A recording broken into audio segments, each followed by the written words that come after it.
ಸ್ನೇಹಿತರೆ, ನೀವು ನೋಡ್ತಾ ಇರುವಂತ ಈ ವಿನೂತನ ರೀತಿಯ ರಸ್ತೆ ನಿರ್ಮಾಣವಾಗಿರೋದು ಮಧ್ಯಪ್ರದೇಶದ ಜಬಲಾಪುರದಲ್ಲಿ. ಮುಂದಿನ ದಿನಗಳಲ್ಲಿ ಕಾಡು ಪ್ರಾಣಿಗಳ ಜೀವವನ್ನ ಸುರಕ್ಷಿತವಾಗಿಸೋದು ಈ ವಿನೂತನ ಶೈಲಿಯ ರಸ್ತೆಯ ಮುಖ್ಯ ಗುರಿ. ಅದು ಹೇಗೆ ಅಂತೀರಾ? ಈ ರಸ್ತೆಯ ಅಕ್ಕಪಕ್ಕದಲ್ಲಿ ದುರ್ಗಾವತಿ ಟೈಗರ್ ರಿಸರ್ವ್ ಫಾರೆಸ್ಟ್ ಮತ್ತು ನೌರಾದೇವಿ ಅಭಯಾರಣ್ಯ ಇರೋ ಕಾರಣದಿಂದ ಈ ಮೊದಲು ಬಹಳಷ್ಟು ಕಾಡು ಪ್ರಾಣಿಗಳು ರಸ್ತೆ ದಾಟೋ ಸಮಯದಲ್ಲಿ ಆಕ್ಸಿಡೆಂಟ್ಗಳಾಗಿ ಜೀವ ಕಳೆದುಕೊಂಡದ್ದು, ಗಾಯಾಳುಗಳಾದಂತ ಉದಾಹರಣೆಗಳಿವೆ.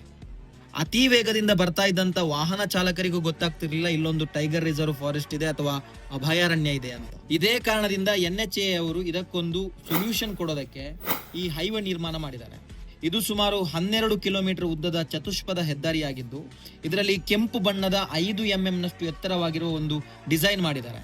ಇದು ವಾಹನ ಚಾಲಕರಿಗೆ ತುಂಬಾ ಎಚ್ಚರಿಕೆಯಿಂದ ಚಲಾಯಿಸುವಂತೆ ಮತ್ತು ಆ ಭಾಗದಲ್ಲಿ ನಿಧಾನವಾಗಿ ಚಲಿಸುವಂತೆ ಮಾಡುತ್ತೆ. ಅದೇ ರೀತಿ ಈ ಹೈವೇಯ ಕೆಳಭಾಗದಲ್ಲಿ ಸುಮಾರು 25 ಅಂಡರ್ ಪಾಸ್ ಕೂಡ ಮಾಡಲಾಗಿದೆ ಅಂತ. ಅಂದ್ರೆ ಕಾಡು ಪ್ರಾಣಿಗಳು ಯಾವುದೇ ಅಡಚಣೆ ಇಲ್ಲದೆ ಇಲ್ಲಿ ರಸ್ತೆಯನ್ನ ದಾಟಬಹುದು. NHAA ಅವರ ಈ ಒಂದು ವಿನೂತನ ಶೈಲಿಯ ಕೆಲಸಕ್ಕೆ ಮತ್ತು ವಿಭಿನ್ನ ರೀತಿಯ ಆಲೋಚನೆಗೆ ಒಂದು ಹ್ಯಾಟ್ಸ್ ಆಫ್. ಇದೇ ರೀತಿಯ ಕೆಲಸಗಳು ಬೇರೆ ರಾಜ್ಯದಲ್ಲೂ ನಡೆಯಬೇಕು. ಏನಂತೀರಾ?